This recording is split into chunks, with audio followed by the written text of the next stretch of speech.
말씀도 우리가 지난주에 이어서 이 신의 이름 좀 심화 학습한다고 그랬죠. 창세기 1장에서는 엘로힘이라고만 나옵니다. 근데 창세기 2장부터 3장까지는 여호와 엘로힘이라고 나오고요. 그 다음에 창세기 4장부터는 여호와라고 나옵니다. 그러니까 순서대로 보면은 어떤 걸 우리가 예측할 수 있냐면, 순서대로 보면은 엘로힘이 여호와로 가는 순서가 맞아요. 그래서 엘로힘에게 좀 적응을 해야 되잖아요. 갑자기 엘로힘을 빼면 큰일 나잖아요. 그러니까 2장, 3장은 여호와 엘로힘이라는 중간기를 거쳐요. 그리고 4장부터는 여호와로만 언급이 됩니다. 그러니까 1장에 쓰여진 1장의 엘로힘이 여호와로 이렇게 건너가야 되는 거예요.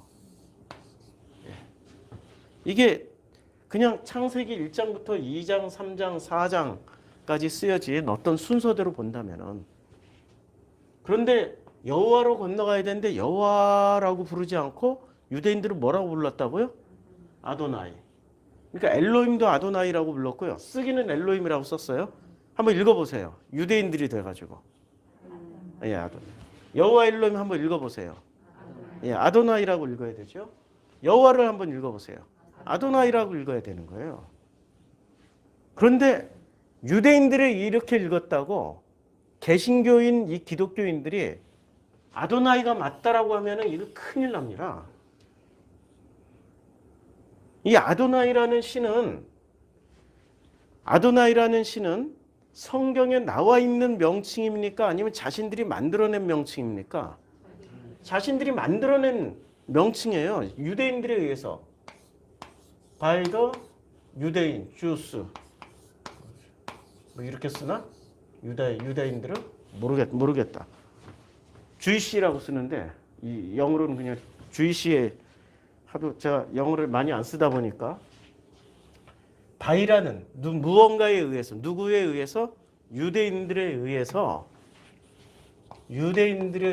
만들어진 명칭입니다. 그런데 성경에서는 아도나이라고 부르라고 그랬어요? 아니면 여호와라고 부르라고 그랬어요?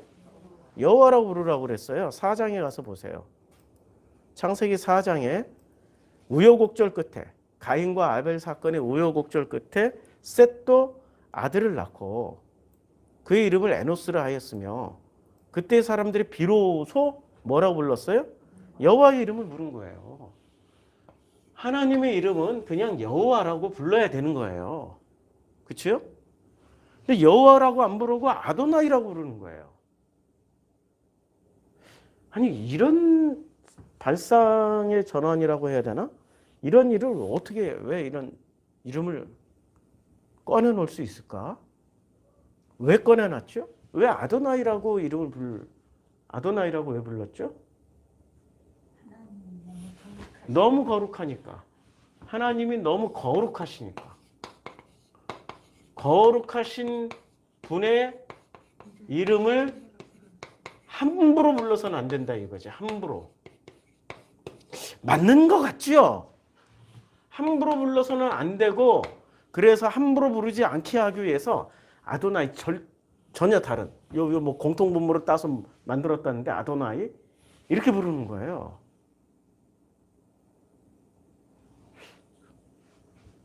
맞는 말 같아요. 거룩하신 분의 이름이기 때문에 함부로 불러서는 안 된다고 해서 아도나이라고 지금 이름을 부르는 건데, 대신 아도나이라는 이름으로. 그러면 아도나이라고 부를 때는 거룩해서 부르는 거예요? 이게 거룩하지 않기 때문에 부르는 거예요? 그렇지. 여기는 거룩하고 여기는 덜 거룩하니까.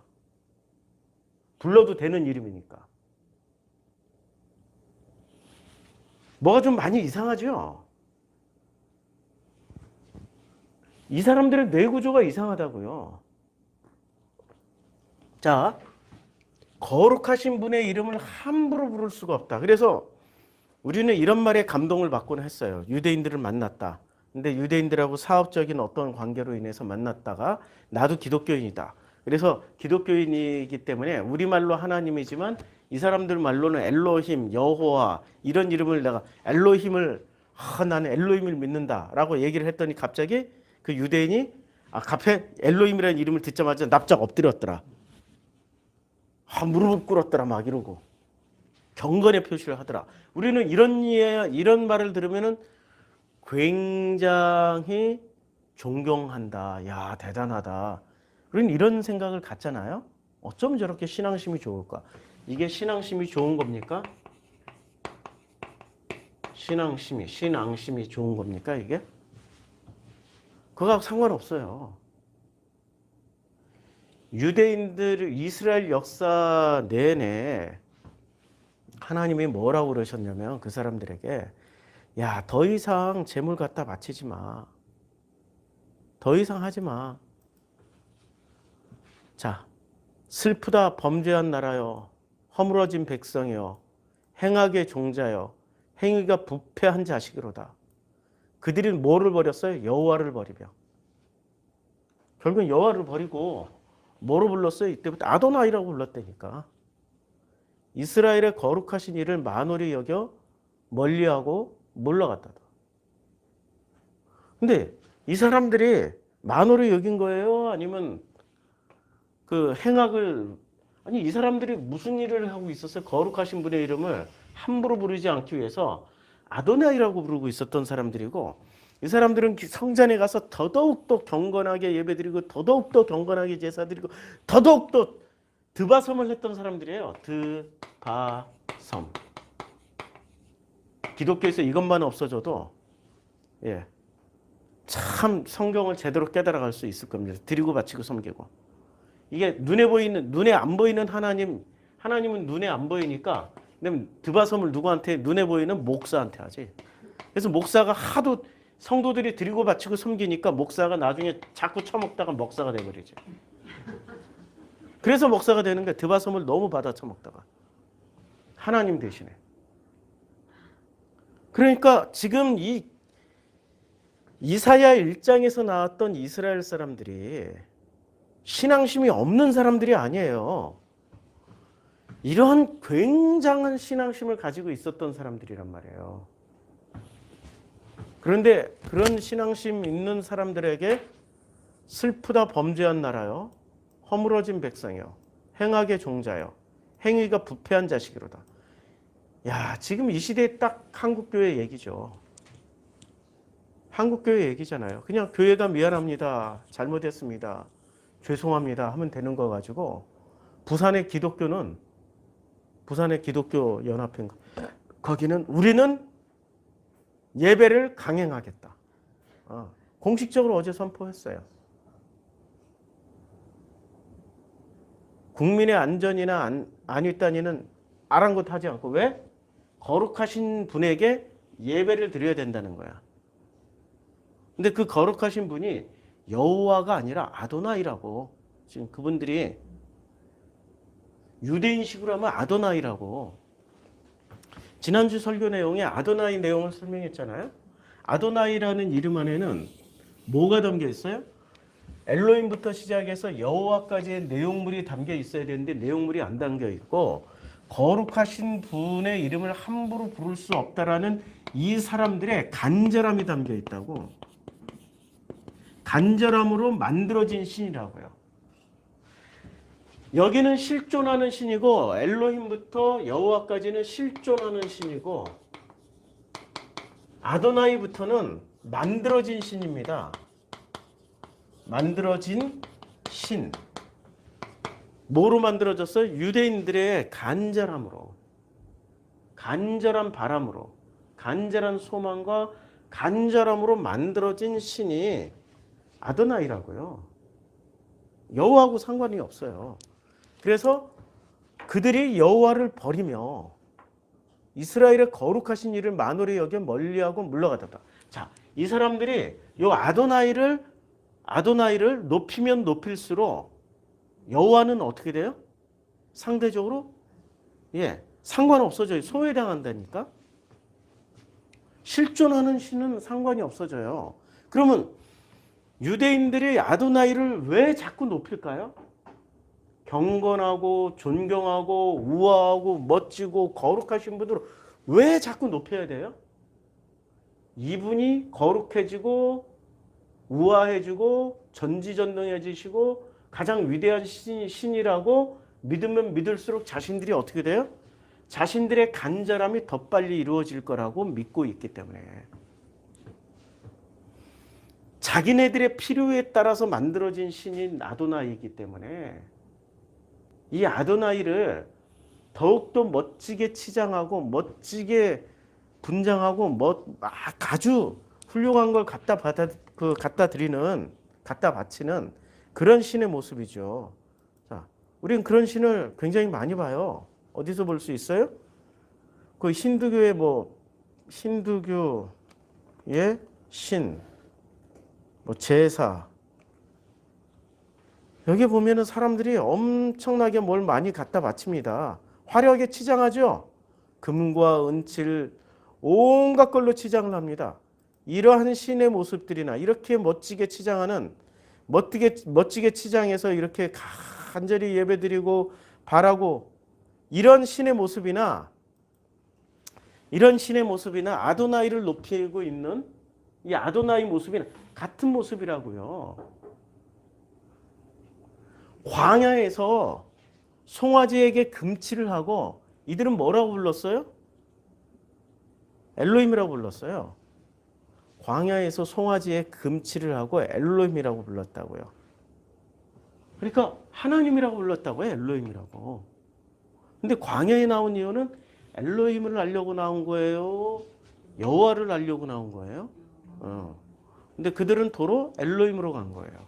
자, 광야에 나와서 송아지에다가 금칠하고 엘로힘이라고 불렀던 사람들의 뇌 구조나 그 간절함이나 지금 드바섬을 통해서 이분들의 그 유대인들이 아도나이를 거룩하신 하나님이라고 자꾸 높이고 전지전능 무소부재 병을 고치시는 하나님, 능력의 하나님, 우리의 앞길을 열어주시는 하나님, 엘샤다이, 엘샤마이, 엘로히 이런 모든 이름을 갖다 붙여서 설명하고 있는 그 아도나이나 같은 급이라고 지금. 이거는 만들어진 신이에요. 그래서 우리가 지금 기독교는 여호와의 전통을 가져와야 되는데 유대교로부터 어떤 전통을 가져와 버렸어요? 아도나이 전통을 가져온 거예요. 그러니 지금 기독교에서 예수를 알아가자라는 운동이 더 커요? 아니면 예수를 무조건 믿자라는 그런 세력이 더 세요? 예수를 알아가야죠. 예수를 무조건 믿자. 에어컨 좀 온도 좀 높여주세요. 다들 다 추워하시는 것 같아. 예수를 알아가자. 그럼 예수를 알려면 뭐를 통해서 알아야 됩니까? 성경을 통해서 알아야 되잖아요. 근데 성경을 통해서 알아가야 되는데 성경을 통해서 알아가지 않고 아도나이를 만들어 놓은 교리, 아도나이를 다 설명해 놓은 교리를 통해서, 그러니까 만들어진 신, 이 만들어진 신을 합리화시켜주는 교리를 통해서 뭐를 읽어요? 성경을 읽게 되는 거죠. 그러면 성경은 아무리 읽어도 우리는 알 수가 없어. 뭐만 알아요? 교리를 통해서 만들어진 아도나이, 교리를 통해서 만들어진 신, 그 이름 예수. 그리고 예수를 우리는 아도나이처럼 알게 되는 거라고. 진짜 예수를 만날 수가 없어요. 진짜 예수를 만날 때 비로소 우리 마음이, 우리 영이 기뻐한다니까요. 근데 무조건 믿으래. 무조건 믿으라고 그랬어. 무조건 믿으래. 무조건 믿었어. 믿었는데 성경을 알질 못해. 예수가 누군지를 몰라. 그 허점을 누가 파고들었습니까? 신천지가. 우리가 성경 가르쳐 줄게. 걔네들한테, 신천지한테 우리가 기독교인들이 대거 훌러덩 넘어갔던 이유 중에 하나가 성경을 가르쳐 준다는 거 아닙니까? 교회가 성경을 안 가르쳐 주니까 성경을 가르쳐 주겠다고 하는 신천지한테 넘어갈 수밖에 없었던 거죠. 거기 갔더니 성경을 막 가르쳐 주는 것처럼 보여. 왜냐하면 우리는 성경을 배워본 적이 없어. 성경을. 교회에서 성경 공부하면 뭐 가지고 성경 공부해요? 성경 가지고 성경 공부해요? 아니면은 CCC 교재, 무슨 내비게이터 교재, 성경 공부 교재 가지고 성경 공부를 해요? 교재 가지고 하죠. 우리는 성경을 배워본 적이 없고 교재만 배워. 교재만. 우리는 엘로힘부터 여호와까지 배워본 적이 없어. 아도나이만 배우고 있다니까. 교재 가지고 배운 것처럼 아도나이라는 신을 배우고 있어요. 구약에서는 유대인들은 아도나이고 신약에서는 예수. 그냥 이 자리에 예수가 들어갔던 것뿐이야. 그러니까 너무 쉽게 호환이 되어버린 거예요. 아니에요. 예수께서는 아도나이를 설명하러 오신 분이 아니고 예수는 엘로힘부터 여호와를 설명하러 오신 분이라고요. 성경을 모르니까. 성경을 배워본 적이 없어. 성경 공부 가르친다고 기껏 교재 가지고 교재 연구만 하다가 끝나. 그치요? 90년대 들어서서 2000년도 초입에 2000년도 들어서서 그 다음에 그 구역 모임이 뭐로 바뀝니까? 셀 모임으로 바뀌잖아요. 셀 처치로. 그러면 그때 성경으로 들어갔어야 되는데 성경으로 못 들어가고 또 뭐를 해요? 셀 모임이 썰 모임으로 바뀌어. 썰이나 푸는 모임으로. 아예 이제 교재도 없어져. 뭐만 남냐면 이 교재가 아니라 교재만 남아. 그냥 교재. 먹고 마시고 노는 일. 자, 다시 한번 이사야 말씀을 읽어볼게요. 슬프다 범죄한 나라요. 허물어진 백성이요. 다 허물어졌잖아요, 지금. 행악의 종자요. 행악의 종자잖아요. 막 씨를 퍼뜨리고 있잖아, 바이러스 씨를. 행위가 부패한 자식이로다. 그들이 여호와를 버리며 이스라엘의 거룩하신 일을 만홀히 여겨 멀리하고 물러갔도다. 이스라엘의 거룩하신 일을. 엘로힘부터 여호와까지. 이 내용은 하나도 모른 채 아도나이로만 숭배하고 있었던 이 사람들이. 자, 이제 우리가 좀 여기까지가 서론이면 이제 본론 좀 들어가 볼게요. 우리가 아브라함 창세기 12장에 여호와께서 아브라함에게 이르시되 너는 너의 고향과 친척과 아버지의 집을 떠나 내가 내게 보여줄 땅으로 가라라고 말씀하셨단 말이에요. 근데 원래 창세기 12장에 있기 전에 그 가나안 땅으로 가려고 했던 사람이 누구였을까요? 본토 친척 아비집을 떠나서 가려고 했던 분이. 예? 아브라함이었어요? 아니면은 데라가 가자고 그랬어요? 예, 데라였죠. 자, 여기서 보면은 데라가 이제 데라는 70세에 아브라함과 나홀과 하란을 낳았더라. 데라의 족보는 이러하니라. 데라는 아브라함과 나홀과 하란을 낳고 하란은 롯을 낳았으며 하란은 그 아비 데라보다 먼저 고향 갈대아인의 우르에서 죽었더라. 이 갈대아인의 우르가 고향이에요. 하란의 고향은 갈대아인의 우르에서 죽었어요.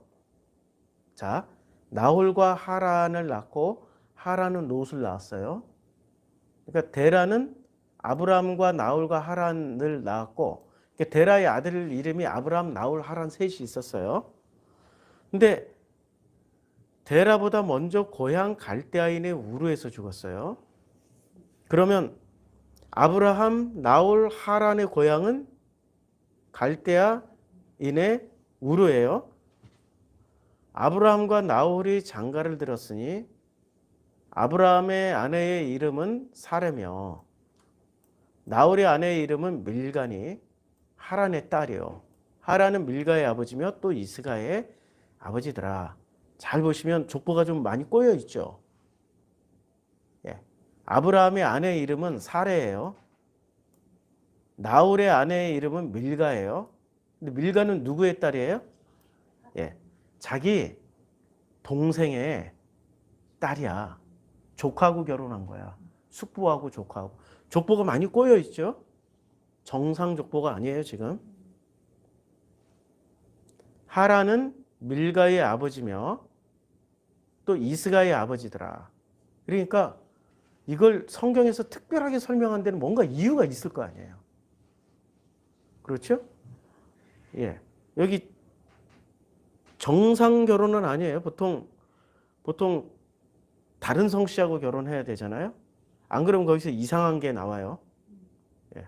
그래서 유럽의 왕들이 단명하거나 장애가 많이 생기는 이유가 유럽의 왕들은 전부 다 근친혼을 해서 그래요. 사례는 임신하지 못함으로 자식이 없었더라.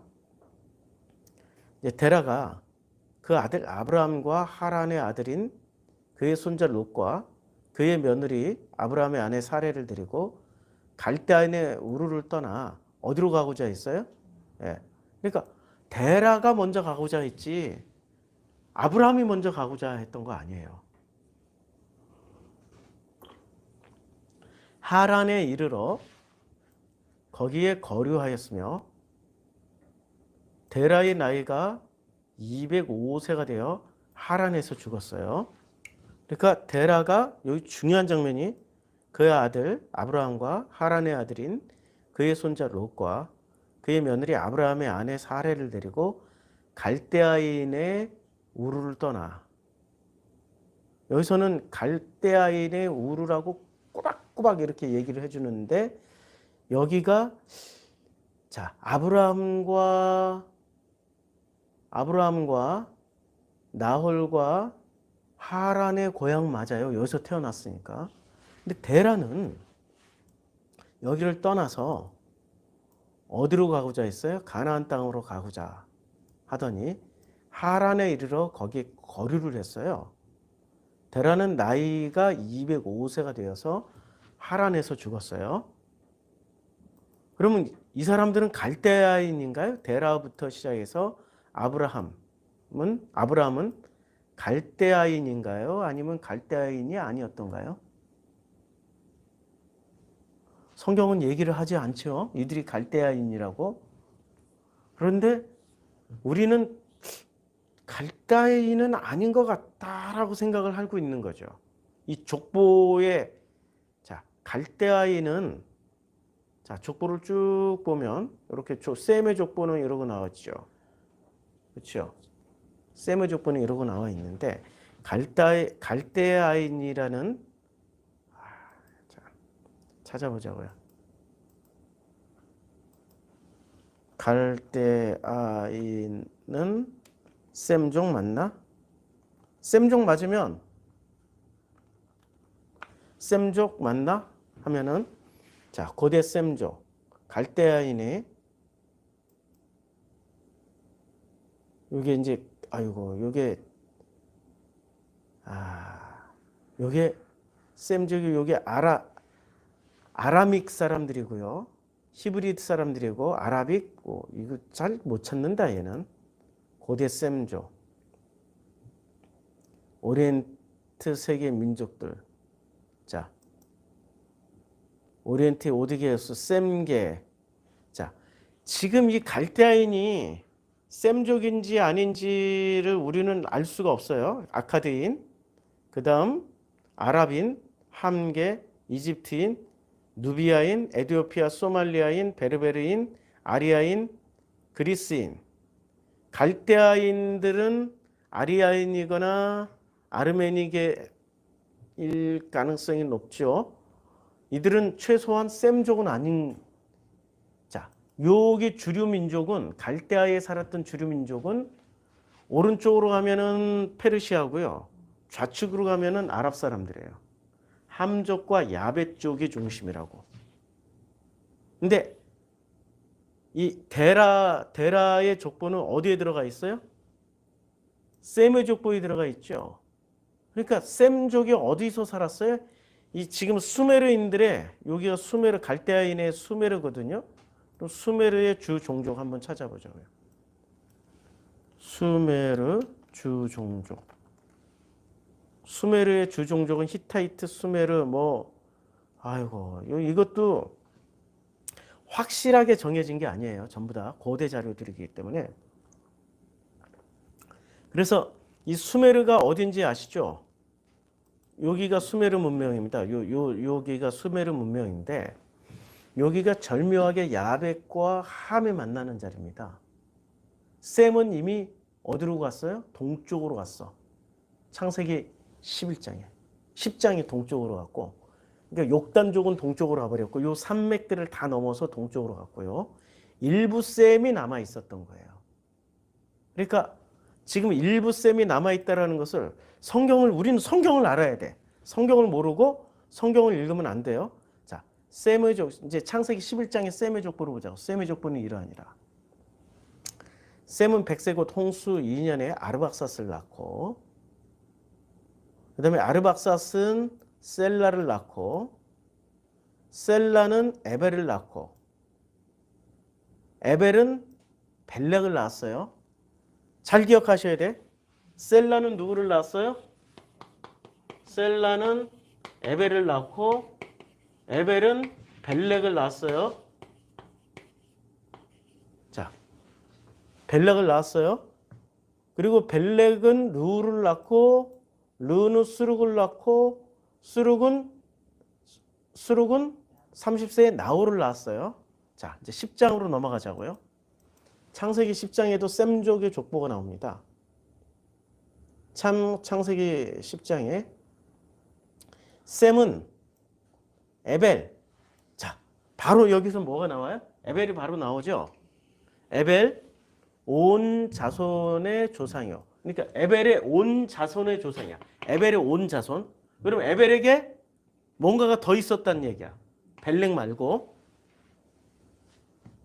야벳의 형이라 그에게도 자녀가 출산하였으니 자 아르박사스는 셀라를 낳았어요. 셀라는 에벨을 낳았죠. 그리고 에벨은 두 아들을 낳았어요. 지금 요건 창세기 11장의 족보고요. 창세기 10장의 족보에서 보면 에벨은 여기서 이제 똑같은 에벨인데 에벨은 둘을 낳아요. 하나는 벨렉, 하나는 욕단. 자, 보세요.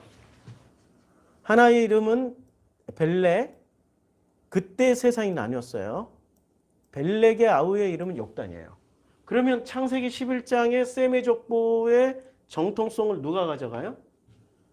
예, 벨렉이 가져가죠. 벨렉에게서 누가 나와요? 데라가 나오고 데라에서 아브라함이 나오는 거죠. 예, 이렇게 가요. 그런데 창세기 10장에서는 벨렉이 이름만 거론되고 더 이상 설명이 없어요.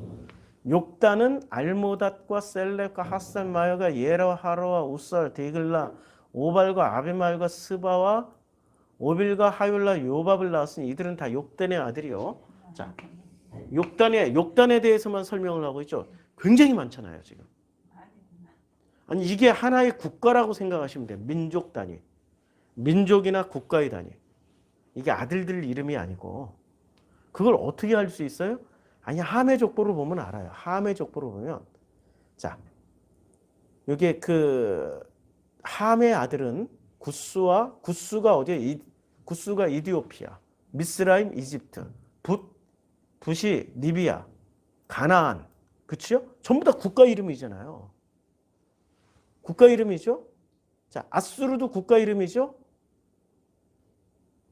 바벨, 니느웨, 르호보딜 전부 다 국가 단위가 된단 말이에요. 여부스, 이 여부스가 민족 이름이고 아모리 민족 이름이잖아요. 그러니까 지금 여기서 언급되는 이 이름들은 그냥 아들 이름이 아니라 하나의 국가나 민족 단위라고 생각하시면 돼요. 굉장히 많은 민족이 욕단에게서 나왔어요. 둘째 아들 욕단. 그리고 이 욕단은 어떻게 되냐면 그들이 거주하는 곳은 메사에서부터 스발로 가는 길의 동쪽 산이었더라. 그러니까 이 사람들은 수메르를 넘어서 가버렸어. 동쪽으로. 수메르에만 정착하지 않고 수메르를 넘어서 동쪽으로 이동을 해버렸어요. 이들은 셈의 자손이니 그 족속과 언어와 지방과 나라대로였더라. 이들은 그 백성의 족보에 따르면 노아 자손의 족속들이 홍수 후에 이들에게서 그 땅의 백성이 나뉘었습니다. 자, 그러면 지금 여기 아브라함도 셈의 자손이고 욕단도 셈의 자손이란 말이에요. 근데 하나님은 동쪽으로 간 이 자손들을 창세기 10장에서 끝내고 더 이상 언급을 안 하세요.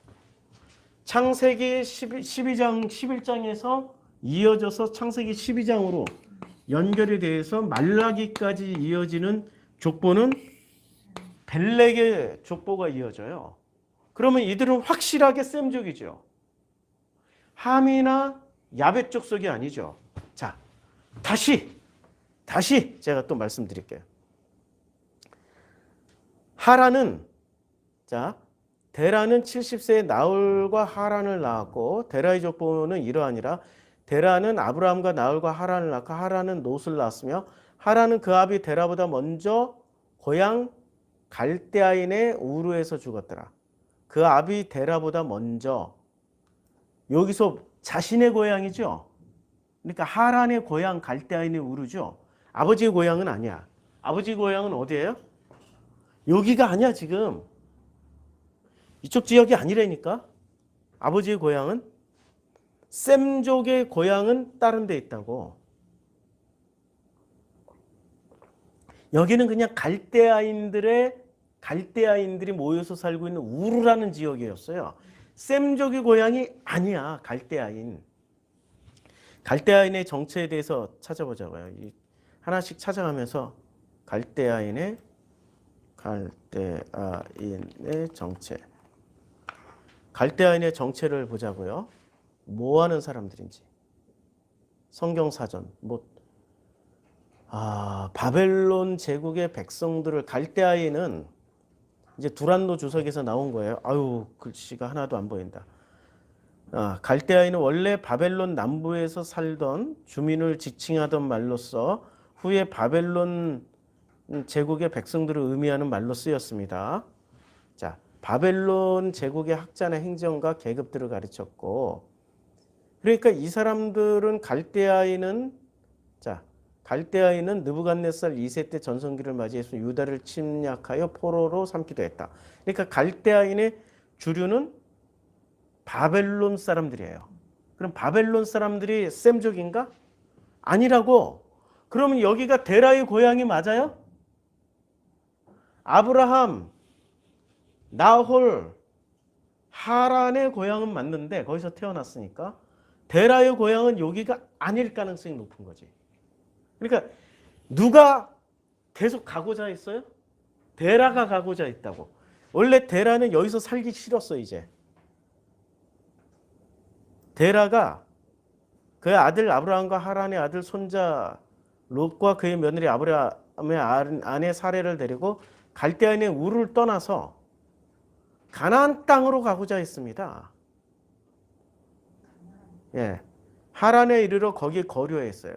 그러니까 이 데라의 고향이 어디쯤 이제 가나안쯤 되는 거지. 아버지 땅으로 가려고 그랬던 거야. 근데 이제 가려고 그랬더니 이렇게 성경을 읽어보니까 아니 이렇게도 읽을 수가 있잖아요. 재밌잖아요. 이렇게 읽는 게. 그치요? 하나씩 추적해가면서 찾아보니까. 근데 우리는 성경을 이렇게 읽어본 적이 없어. 어떻게 읽어요? 믿음으로만 읽으라고. 그러니까 뭐가 먼저 들어와 있어요? 아도나이가 먼저 들어와 있으니까 아도나이를 통해서 이분들을 알으라고 하는 거지. 그러면 맞아요? 아도나이를 통해서 엘로힘을 알게 되고 아도나이를 통해서 여호와 엘로힘을 공부하고 아도나이를 통해서 여호와를 알 수 있나? 몰라요. 아도나이 자체가 이미 왜곡되어 있는 정보이기 때문에 잘못된 정보라고요. 아도나이가. 아도나이는 만들어진 이름이잖아요. 그럼 만들어진 신이란 말이야. 뭐에 의해서 만들어졌어요? 그때 당시 유대인들의 간절함으로. 간절함이라는 게 좋은 말로 간절함이지 조금만 이상하게 얘기하면 욕망과 욕심과 자기네들의 소망과 소원으로 만들어진 이 간절함으로 만들어진 이름이 아도나이라고. 그러면 그 간절함으로 엘로힘, 여호와를 보면은 객관화가 되나? 아니지. 그래서 아도나이는 언제나 써야 돼. 위대하고 강하신 주님, 우리 주 하나님, 으쌰 위대하고 강하신 주님이 돼야 된다니까. 위대하고 강하신 우리 주님이 돼야 돼. 근데 우리 주님은 위대하고 강하신 모습으로 간 게 아니라 십자가에서 무기력하게 갔다고. 그럼에도 불구하고 위대하고 강하신 주님 이렇게, 그리고 우리 찬송가 중에 얼마나 많아요. 뭐 그냥 으쌰 할 수 있는, 하나님은 으쌰로 만들어 놨다고. 왜? 우리의 간절함 때문에. 그럼 간절함을 가지고 있는 게 잘못된 건가요? 아니지. 그 간절함이 있기 때문에 엘로힘부터 여호와를 만날 수 있는 거죠. 근데 그 간절함을 통해서 아도나이만 만난다면 그건 문제가 되는 거죠. 문제는 본질을 만나, 실존하시는 하나님을 만나야 되는데, 실존하시는 엘로힘, 여호와를 만나야 되는데, 그 간절함이 실존하지 않는 자신들이 만든 신만을 만나. 그러면 그 간절함이 잘못된 거지. 간절함이 아니라, 그때부터는 간절함이 아니라 욕망이 되는 거죠. 욕망이 된단 말이에요. 우리 밴드에 올린 글, 이 욕망이라는 게 얼마나 무섭냐면은, 욕망이라는 게 제가 여기다 글을 하나 올렸단 말이에요. 아이고, 그 사이에 글이 굉장히 많이. 로버트 퍼시그의 저서 릴리 중에 한 문장. 자, 한 사람, 영어로 쓰여져 있고 이제 번역을 했어요. 한 사람이 망상에 시달리면 정신병자라고 불리지만 많은 사람이 망상에 시달리면 종교라고 부른다. 예. 이게 바로 그 간절함이, 한 사람의 간절함이라면 그냥 간절함일 수 있어. 이게 집단적인 간절함이 욕망으로 바뀐다면 이게 뭐가 되죠? 이게 종교가 된다고. 그 종교의 신이 아도나이라고 지금. 같은 패턴이잖아요? 그러니까 지금 구약 성경에서는 우리가 성경을 계속 읽는 목적이 뭐냐면, 엘로힘을 통해서, 여호와 엘로힘을 통해서 여호와를 가르쳐 주려고 하는 게 모세 오경의 목적이란 말이에요. 구약 성경의 목적이 이거라고. 그런데 엘로힘, 여호와를 알지도 못한 채 아도나이만 알아. 아도나이만 알면은 이분들을 제대로 아는 건가? 모르니까 뭐라고 해요? 아도나이를 믿으라고 가르치는 거지. 믿으라고. 믿음으로 믿으라고. 그렇게 얘기하는 거잖아요. 자, 요 패턴이 그대로 들어옵니다.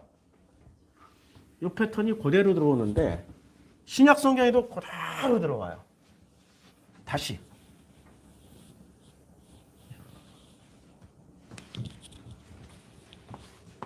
이 아도나이를 만들어 놨어요. 아도나이라는 참 놀라운 이름을 유대인들이 이렇게 창조를 해냈어. 대단하신 분들이야, 유대인들은.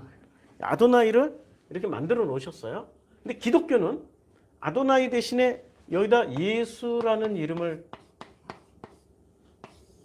만들었어요.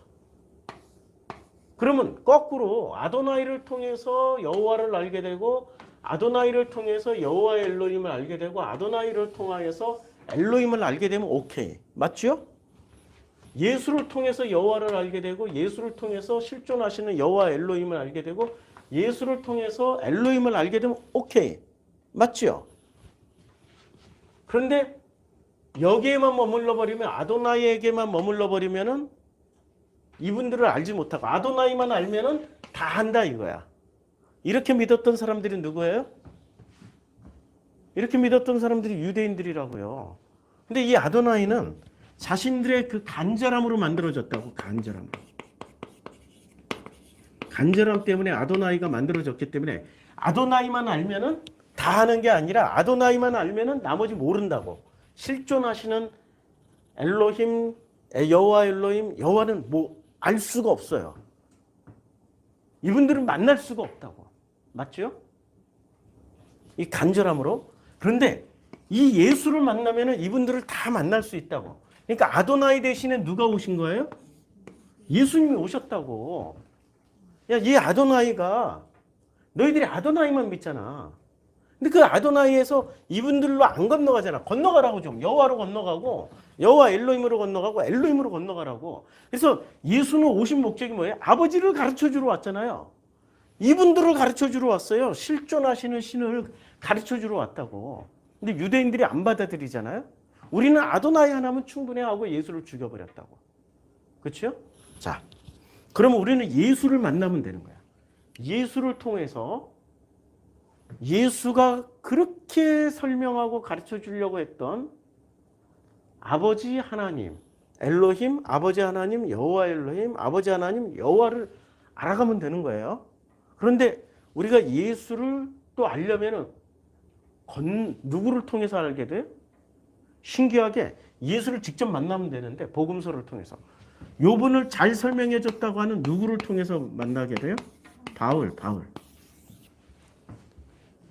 우리는 희한하게 예수를 직접 다이다이 만나면 되는데 1대1로 그냥 만나면 돼.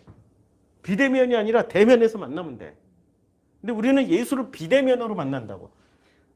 비대면으로 지금 예수를 이제까지 한국교회 아니 전 세계 개신교는 예수를 비대면으로 만나고 있어요.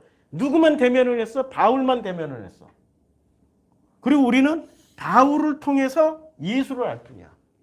그러면 바울을 통해서 알게 된 예수는 우리는 바울을 통해서 알게 예수를 알았잖아요. 그러면 이 예수를 알았기 때문에 건너가요, 안 건너가요, 지금? 안 건너간다니까. 뭐 건너갈 수도 없고 안 건너가. 건너갈 필요도 없다고 믿으니까. 그리고 안 건너가면서도 나머지 예수가 설명해 주시려고 했던 이 실존하시는 하나님 엘로힘, 여호와 엘로힘, 여호와는 뭐로 취해요? 그냥 믿음으로만 취해. 그러니까 예수를 믿습니다로만 믿게 만들어버려요. 훨씬 더 복잡해졌죠. 유대교보다 더 복잡해졌어요. 내가 예수를 까면은 학자로서 인정을 받아. 바울을 까면 바로 이단돼. 야, 그러면 예수가 더 높은 분이에요? 기독교에서 바울이 더 높은 분이에요? 바울이 훨씬 높은 분이야. 왜냐면 바울 아래 예수 있고 예수 아래 하나님 있다고 도식이 이렇게 만들어졌으니까. 바울을 까면 안 돼. 그래서 저는 바울을 까는 게 아니에요. 바울의 실체에 대해서 그냥 얘기하는 거지. 그럼 기독교는 왜 예수를 못 만나고 바울만 만날까? 그럼 바울은 예수를 진짜로 잘 알기나 알까? 한번 물어보죠. 잘 알기나 알까? 잘 모르지. 복음이라는 게 이런 거예요. 참 요 사이에 멋진 글이 많이 올라왔어요. 사람이 나이를 제대로 먹는 것은 숫자를 먹는 게 아니라 살아왔던 세월 동안에 삶이라는 그 밥상 위에 차려지는 모든 반찬들, 밥과 반찬들을 옳고 그름을 따라서 먹는 게 아니라 그게 편식이잖아요. 옳고 그름에 따라서 편식 없이 모두 맛보고 맛이 없더라도 다 꾸역꾸역 먹어보고 씹어 삼킴으로 인해서 영양의 불균형 없이 잘 만들어져 가는 그런 상태가 그게 신앙이라는 거예요. 그래서 자기 오름을 지키기 위해서 자기 입맛, 편식만 해. 고기만 처먹는다든지 야채만, 채소만 먹는다든지 이런 편식을 하면은 그 편식을 좋아하는 편식 가문에 들어가 있는 사람들은 아버지가 고기만 좋아해. 야채를 싫어해. 근데 그 아들도 고기만 좋아해. 그래 아버지가 좋아하지. 이야, 우리 맨날 고기 먹으러 다녀. 근데 아들이 아빠 나 싫어. 나 그냥 야채 먹을래. 아니면 딸내미는 아빠 나 싫어. 나 스파게티 먹을래. 이러면 이 아버지는 안 좋아한다고. 자, 그러니까 자기 오름을 지키고 인정받고 성취하기 위한 자기 합리화는 결국 다양한 병을 만들어내는 거예요. 영양이 불균형하니까. 그래서 이 모든 원인은 자기 객관화의 부재와 자기 합리화 남용. 그러니까 여기서 제일 중요한 거는 자기가 옳다라고 생각하는 거야. 옳다. 지금 이게 옳다. 바울을 아는 순간 뭐가 생겨요? 옳다고 생기는 거야. 나 옳아. 나 옳음이 생기는 거예요. 그래서 예수를 편식 없이 골고루 먹어야 되는데 예수를 어떻게 먹어요? 편식하면서 먹게 되니까 예수를 모른다고. 먹긴 먹어. 죽지는 않아. 먹긴 먹어. 잘 먹어. 아주 잘 먹어. 근데 어떻게 먹어요? 자기 옳음 때문에 편식을 하게 된다고. 편식을 해요. 그래서 이 모든 원인이 자기 객관화가 안 돼 있는 거고 자기 합리화의 남용으로 이런 영양실조처럼 돼버리는 거죠. 그래서 우리는 내로남불의 여리고성이 돼버리는 겁니다. 이 정도로 우리는 뭐를 먹고 살았냐면 골고루 먹으면 숫자를 셀 필요 없어. 다 골고루 먹으니까. 근데 편식하는 사람들은 숫자를 세면서 먹잖아. 요거 싫고 요건 좋고 요거 싫고 요거 좋고 요건 싫고 요거 좋고.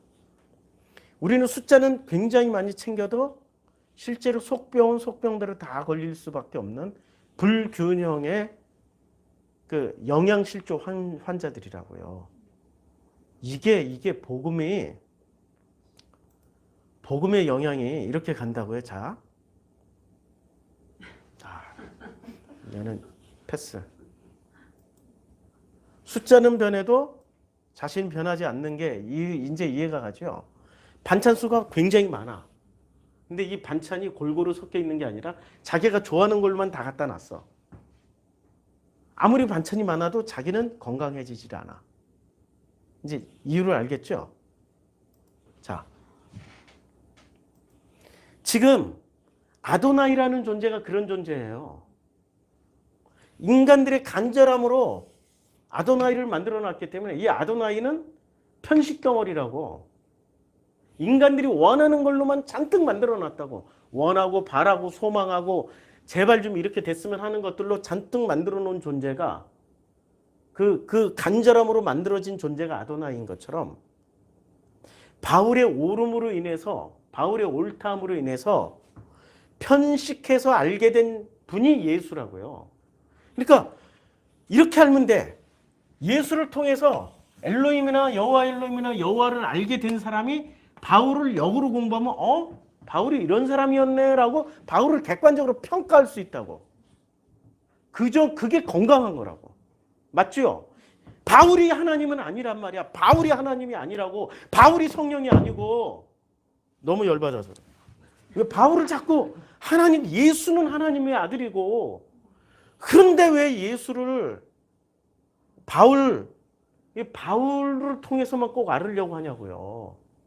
그렇죠? 이 사람도 한 개의 피조물에 불과한 건데 그럼 바울이 뭐가 옳기 때문에 이 바울을 선택했을까요? 예수는 밥을 먹는 걸 강조했어요? 아니면은 막 그냥 자기 주장을 강하게 하는 걸 강조했어요? 밥을 많이 먹었잖아요. 계속해서 밥을 먹었잖아요. 복음의 속성을 알죠. 엘로힘과 여호와까지 엘로힘, 여호와, 엘로힘, 여호와까지 가는데 여기에서 필수 코스가 하나 있어요. 머리가 아니라 뭐로? 몸으로 살아내야 된다고. 몸으로 살아낼 때 비로소 살아낸 사람이 비로소 엘로힘, 여호와, 엘로힘, 여호와를 알게 되고 그래서 아도나이 할 때 아도나이 속에 뭐가 담겨있는지 다 안다고. 머리가 아니라 몸으로 살아낸 사람들이 엘로힘, 여호와, 엘로힘, 여호와를 알게 돼서 예수로 자연스럽게 건너갈 수 있다고요. 맞죠? 그런데 몸으로 살아낸다라는 건 골고루 나에게 있는 맵고 짜고 시고 아프고 괴롭고 이거 먹으면 또 생선 가시 걸려가지고 또 힘들고 불편하고 이런 것들 다 먹어야 되는데 머리로 사는 사람들은 벌써 자기 머리가 걸러내. 먹기 좋고 편안한 걸로. 저도 편식하는 사람이기 때문에 잘 알아요. 근데 머리로 하는 사람은 몸으로 살아낸 것을 중요시 여기지 않고 자기의 머리로 바로 가. 바울이 옳다고. 바울을 통해서 예수를 편식을 하게 된다고.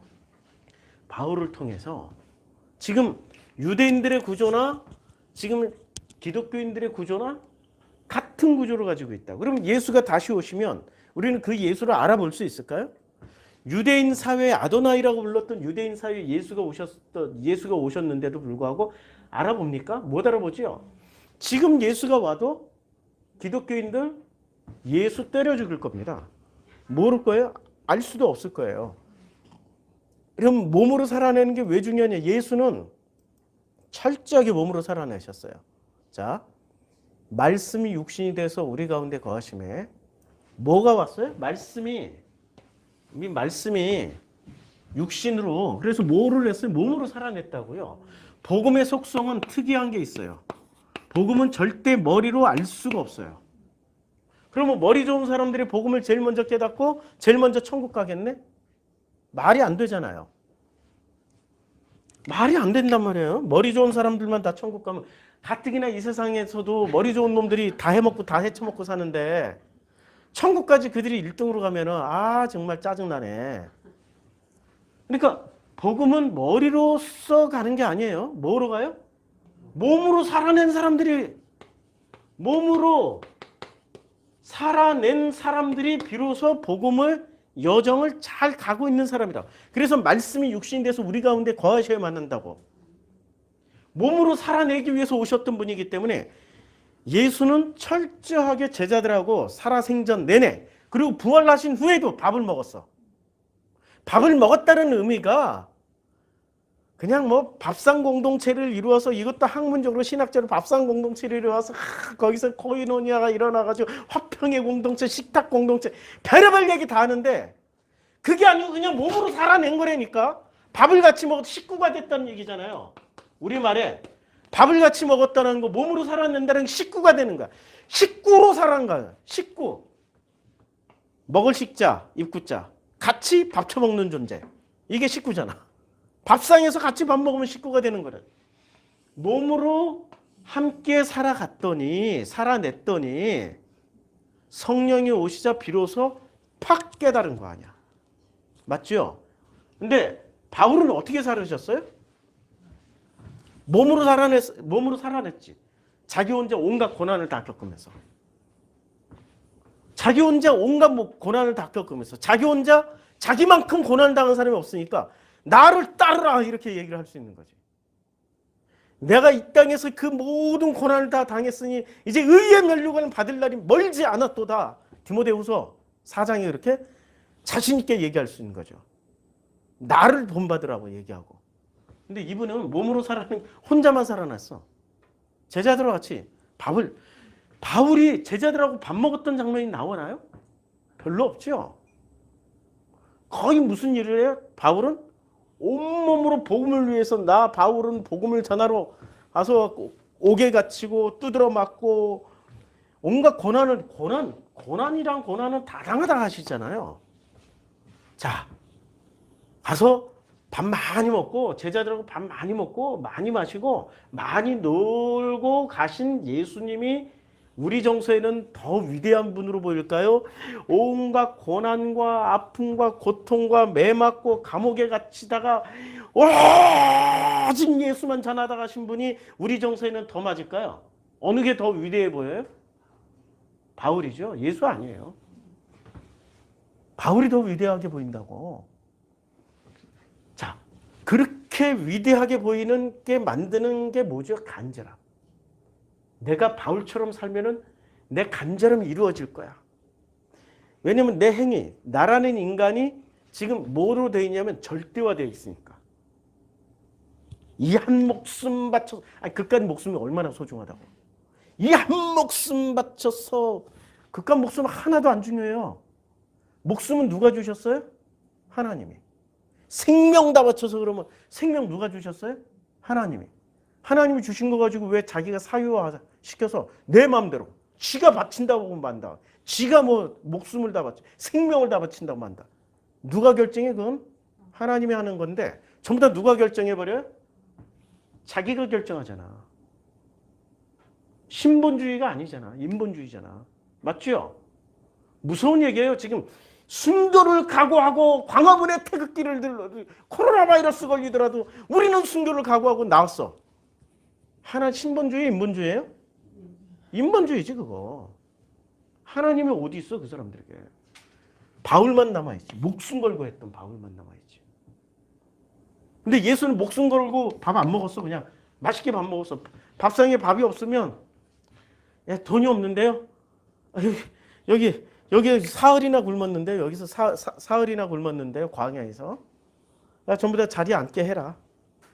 근데 다 한번 찾아봐. 그때 보리떡 2개, 물고기 2마리, 보리떡 5개, 5병이어니까 5병이어. 맞아.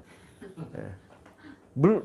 보리떡 5개, 물고기 2마리 가지고 5,000명이나 먹이시잖아요. 예수는 언제나 먹일 수 있는 준비가 되신 분이고 언제나 밥 먹을 준비가 돼 있는 사람이라고. 사람 냄새 나는 사람이고 거꾸로 바울이 신 냄새 나는 사람이에요. 신과 같은. 그러니까 자, 예수 지금 지난 우리 마태복음 할 때 예수하고 세례 요한이 있었어요. 누가 더 인기가 있었어요? 예수가 더 인기가 많았어요? 요한이 더 인기가 많았어요? 요한이 훨씬 더 인기가 많았죠. 마태복음에 보면 바로 나와요. 마태복음 3장에. 얼마나 인기가 많은지. 요한은 낙타털 옷을 입고 허리에 가죽띠를 띠고 음식은 메뚜기와 석청을 먹었어요. 인간이 할 수 없는 짓을 다 한 거야. 이거 불편해서 어떻게 해? 낙타털 옷이 낙타털 얼마나 거친지 아시죠? 피부 연약한 사람은 스치기만 해도 찢어져요. 사막 기후에 적합하게 만들어진 거라 꼬불꼬불 곱실곱실 해가지고 이게 모래 못 들어오게 아주 거칠어요. 낙타털. 허리에 가죽띠를 띠고 음식은 메뚜기와 석청이었어요. 밥을 안 먹고. 야, 이거 사람으로서 할 수 없는 짓을 하고 사는 거야. 그랬더니 어떻게 돼요? 인기가 마음껏 오르죠. 이때 예루살렘과 온 유대와 요단강 사방에서 다 그 얘기 나와요. 야, 예루살렘과 온 유대와 요단강 사방에서. 그러니까 유대인들이란 유대인들은 다 누구 따라 나온 거예요? 세례 요한 보러 나오는 거죠. 그리고 그에게 세례 요한에게 자기의 죄를 자복하고 세례를 받아요. 그리고 또 많은 바리새인들과 사두개인들이 세례 베푼 대로 와요. 와, 그렇죠? 마가복음 2장에서는 요한이 잡혀가니까 감옥에 갇혔어요. 그러니까 바리새인의 서기관들이 죄인 및 세리들과 함께 예수께서 잡수시는 것을 보시고 이렇게 말을 합니다. 어찌하여 세리 및 죄인들과 함께 먹는가? 이런 얘기를 해요. 그러니까 그 왜 함께 먹는가라고 얘기할 때 요때 요한의 제자들과 바리새인들이 요한의 제자들하고 바리새인은 같이 어울릴 수 있었어요. 요한의 제자들하고 바리새인은 같이 어울리는데 예수의 제자들하고 바리새인은 안 어울렸어. 그럼 바리새도 인정한 사람 요한. 맞죠? 이게 요한의 제자들과 바리새인들이 금식하고 있는지라. 요한의 제자들과 바리새인의 제자들은 금식하는데 어찌하여 당신의 제자들은 금식하지? 길이 서로 달라. 그러니까 누가 더 인기 있었어요? 유대 사회에서 온 유대와 세상의 바리새 사두개까지 다 와. 인기 짱이었어요. 근데 인기 짱이었는데 예수님은 성경에서 뭐라고 말씀하십니까? 이분은 뭐라고 말씀하시냐면 여자가 낳은 자 중에는 최고. 자, 마가복음이네. 마태복음 11장에 보면 예수가 뭐라고 말씀하시냐면 여자가 낳은 자 중에 세례 요한보다 큰 일가 일어남이 없도다. 여자가 낳은 자 중에 최고 큰 일이에요. 근데 천국에서는 극히 작은 자보다 크다. 아니, 극히 작은 자가 얘보다 크다. 그러니까 한마디로 말해서 뭐라고? 아무것도 아니다. 아무것도 아니에요. 자, 지금 바울은 예수의 전통을 따르고 있어요? 세례 요한의 전통을 따르고 있어요? 맞죠? 신기하게 예수를 따르지 않고 요한의 전통을 따르고 있단 말이에요. 바울이 바리새 중에 바리새잖아요. 예수를 좋아하겠어요? 요한을 좋아하겠어요? 바리새 중에 바리새였으니까. 세례 요한은 살아생전에 수많은 바리새와 서기관들까지 우리 스승 세례 요한을 석방하라고 합동 금식 성회를 같이 했다니까. 근데 예수는 안 좋아했어. 바리새들이. 그렇죠? 그럼 우리는 지금 우리 기독교인들은 예수를 선택할 심성을 가지고 있을까요? 바울을 선택하는 심성을 더 강하게 가지고 있을까요? 그럼 지금 한국교회의 기독교인들은 다시 2000년 전 예수 당시로 돌아가면은 예수를 선택할까요? 세례 요한을 선택할까요? 세례 요한 선택하지. 이제 아시겠죠? 그래서 우리는 예수를 만나야 되는데, 기독교는 예수를 만나야 되는데 예수를 만나지 않고 누구만 만나요? 바울만 만나다 가는 거야.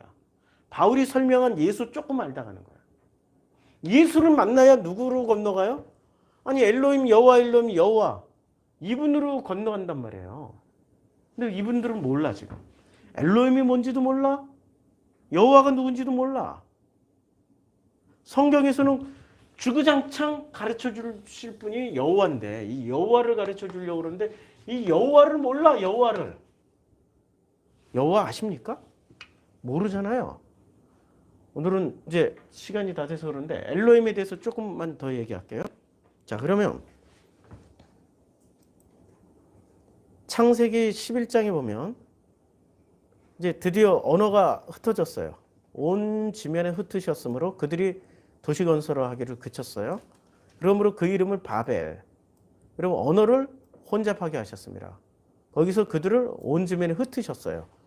온 지면에 흩어지면서 이때 당시에 창세기 11장 이전까지는 하나님의 이름이 몇 개였을까요?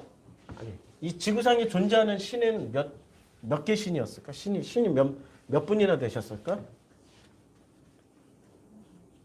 다시 이거 싹 지우고.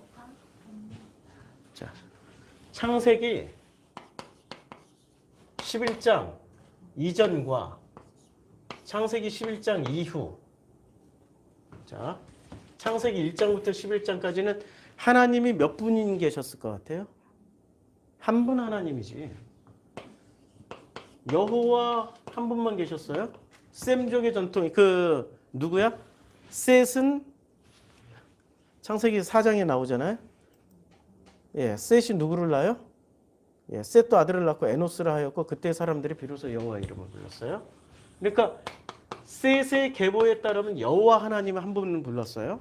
그 다음에 창세기 4장에 넘어가니까, 아니 4장에서 가인과 아벨이 있었는데 누구한테 제사를 드려요? 여호와한테 드렸을 거 아니에요.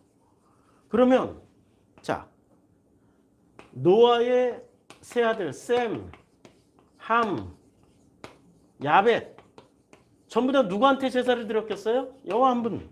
그렇죠. 근데 창세기 11장부터 11장 어디서부터냐면 창세기 11장에 자, 이제 온 지면에 흩으셨어요. 9절부터. 그리고 10절부터 시작해서 창세기 11장 10절부터는 이때부터 신이 창세기 11장 10절부터는 신이 한 분 여호와 하나님 한 분이었을까요? 아니면 다신교로 바뀌었을까요? 어떻게 할 수 있어요? 데라를 통해서 할 수 있다고. 데라가 등장하시죠? 그렇죠? 데라가 등장하시는데 이 데라를 복사해서 문구 찾기에 딱 넣고 구약 성경에서 검색을 해보면은 데라는 뭐 하시던 분이셨냐면, 자, 여기 여호수아 24장 여호수아가 모든 백성에게 이르되 이스라엘의 하나님 여호와께서 이같이 말씀하시기를 옛적에 너희 조상 곧 아브라함의 아버지 나홀의 아버지 데라가 강 저쪽에 거주하며 뭐를 섬겼어요? 다른 신을 섬겼어. 그럼 다른 신이 누구로부터 들어왔어요? 셈족으로부터 들어왔죠. 그러니까 다른 신을 섬긴 대표적인 사람이 누구예요? 셈족 중에 데라. 그러니까 성경을 잘 읽어보면 성경에 이렇게 재미난 게 많이 나와요. 자, 데라는 다른 신을 섬겼어요. 그러면 창세기 11장 10절 이전까지는 한 분 하나님밖에 없었어요. 등장하신 한 분 하나님인데 이름이 엘로힘으로도 등장하고 여호와 엘로힘으로도 등장하고 여호와로도 등장해서 헷갈릴 뿐이지만 이 모든 신의 명칭의 공통분모는 한 분 하나님이에요. 한 분. 한 분 하나님이에요. 단 하나의 한 분이야. 한 분의 하나님이에요. 그런데 창세기 11장 10절부터 다른 신을 섬겼어요. 누가? 셈족이.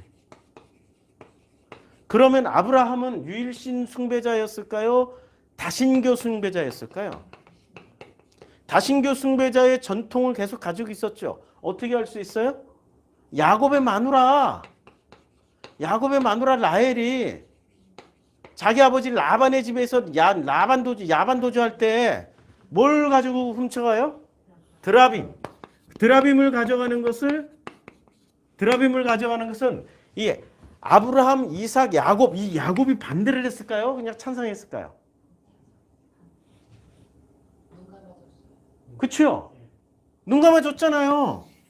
오히려 이게 안장 밑에다 깔고 아버지 라반이 일어나라고 그럴 때 저 생리 중이라서 못 일어난다고.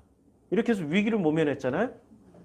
그러니까 이쪽 전통이 유일신을 믿었냐 아니면은 다신교 숭배를 하다가 지금 넘어오는 과정이냐.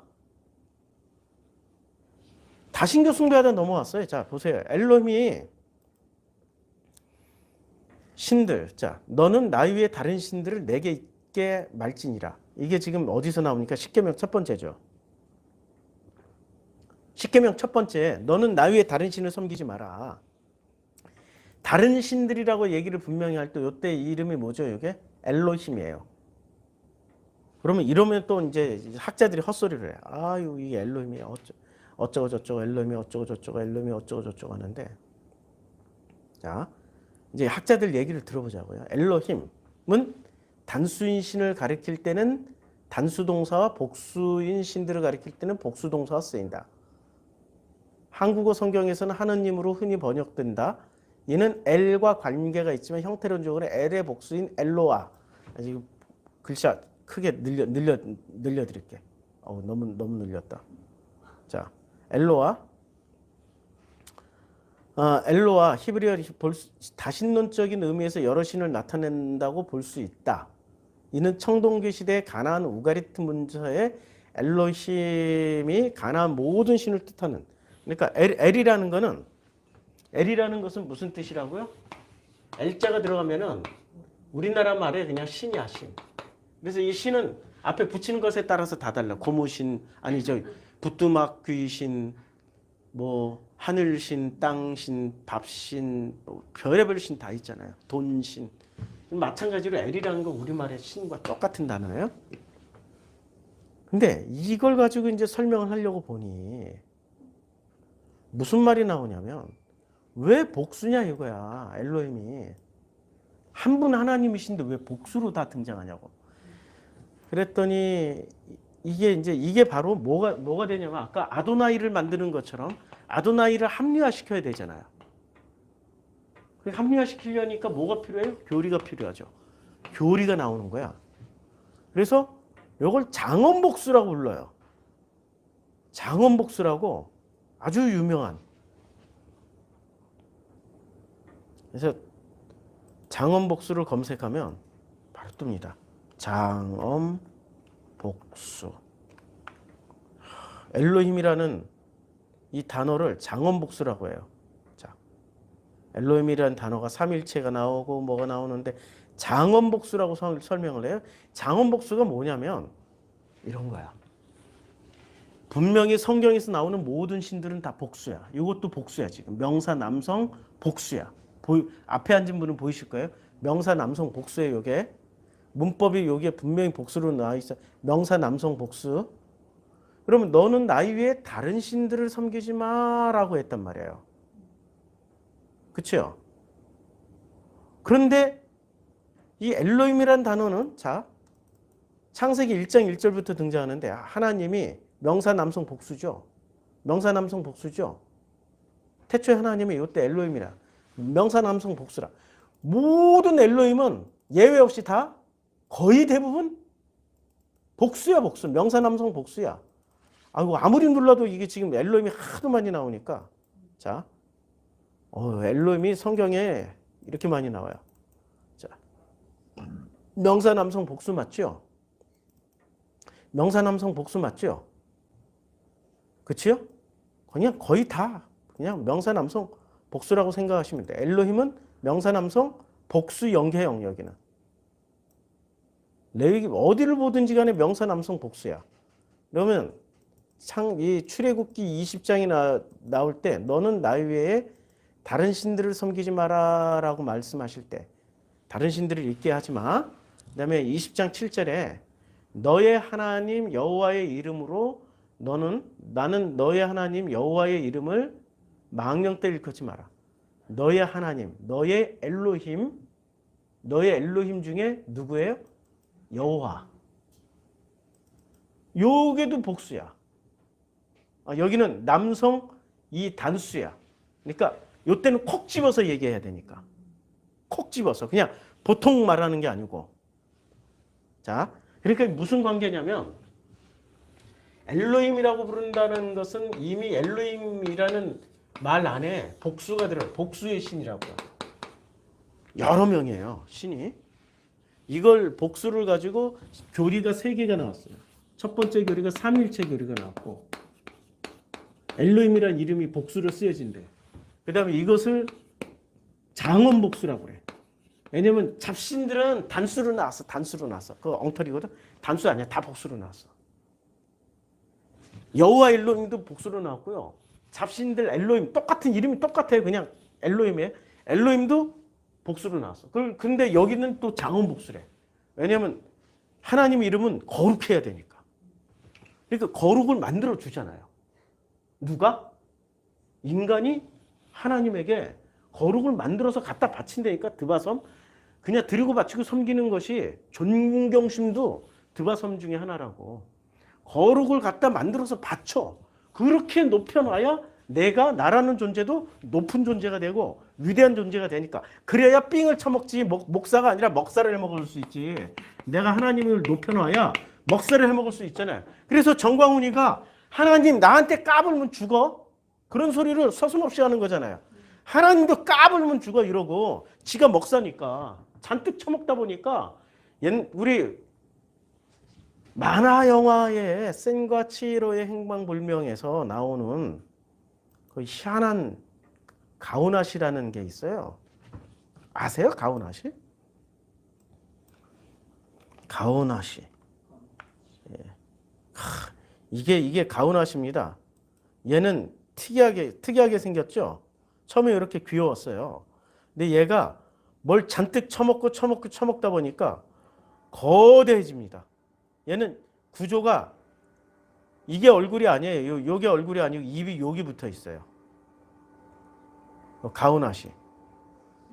이거는 가면이야. 형체가 없어. 검은 건 형체가 없기 때문에 가면을 써서 요게 내 얼굴이야 하지만 실제로 입은 가슴에 붙어 있어요. 아유, 가오나시를 미화를 시켜놨네. 인간들은 왜 이렇게 끝까지 다 미화를 시키는지. 예. 요 가오나시 엄청 먹어가지고 얘는 끝까지 먹을 수 있는 애야. 뭐든지 다 먹을 수 있어. 인간은 이 목사로서 살면 되는데 먹사는 가오나시야. 끝도 없이 쳐먹어. 왜냐면 이 신을 장엄하게 거대하게 높여놓는 바람에 자기도 그런 권력이 생겼다라고 믿고 있는 거죠. 이게 한국교회 문제입니다. 빨리 벗어나야 돼요. 목사도 사람이고요. 동일한 사람들이에요. 신격화 시키면 안 돼요. 근데 기독교인들이 신격화에 너무 길들여져 있어. 이런 엉터리 같은 장원복수 같은. 신학적으로도 맞지 않는다고도 서로들 얘기하고 있는데 이걸 또 믿고 정설로 자기가 한번 믿음으로 취하잖아요. 자기 확증 편향이 돼가지고 확증 편향이 돼서 결국에는 이 길로만 간다고 말해요. 그러면 망해. 안 된다고. 확증 편향에서 빨리 벗어나야 되는 거죠. 자, 엘로힘. 다시 하나님이 말씀하십니다.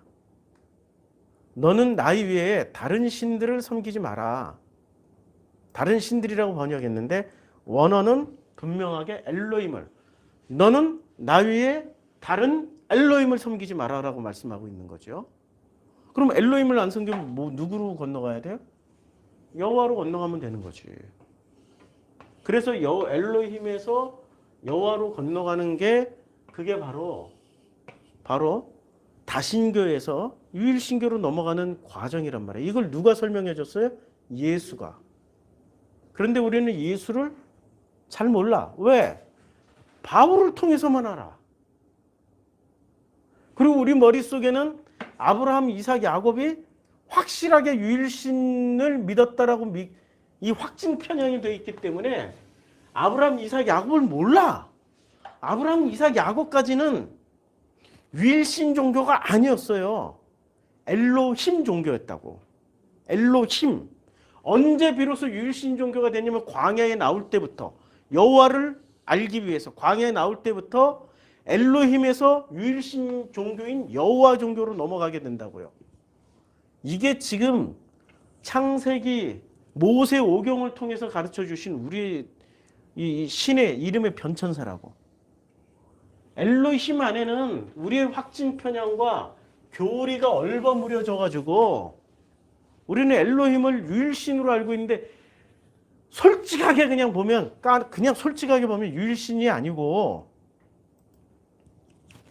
엘로힘이라는 이 복수의 신에서 이제 여호와라는 단수의 신으로 넘어가는 유일신으로 넘어가는 과정을 우리는 집요하리만치 이제 공부를 해 들어갈 거라고요. 창세기를 통해서.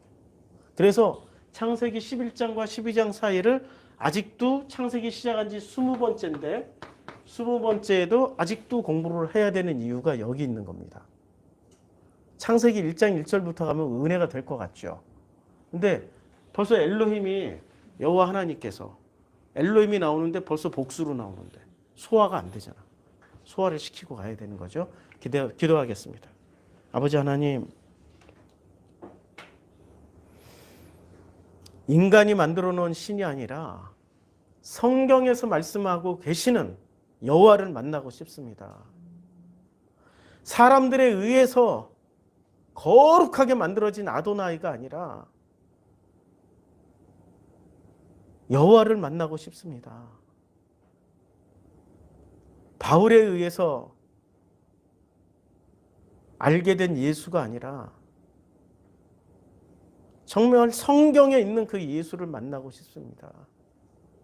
이제 성경을 더 깊이 알게 해주시고 성경의 내용을 더 깊은 곳에서 예수를 만나 예수가 그렇게 목숨 걸고 가르쳐주고 알려주고자 했던 아버지 하나님을 꼭 만날 수 있도록 축복하여 주시옵소서.